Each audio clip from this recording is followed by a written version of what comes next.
welcome back to Colorido channel. This is Tina. Have you ever seen a pair of socks selling like 30 bucks?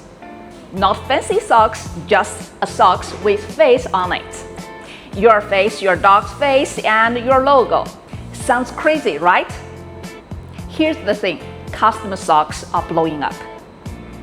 Mugs, phone cases, and t-shirts, we already customize all that. But socks, yes, people paying a big money for it. Why? Because it's not the socks anymore.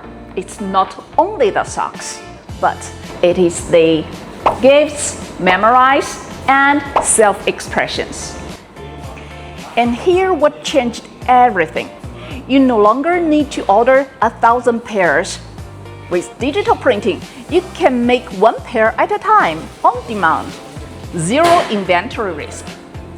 That means small brands, easy sellers, even beginners, everyone can get in.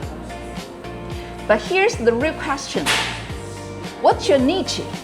Pets, wedding, corporate gifts? Find that, and you've got real business.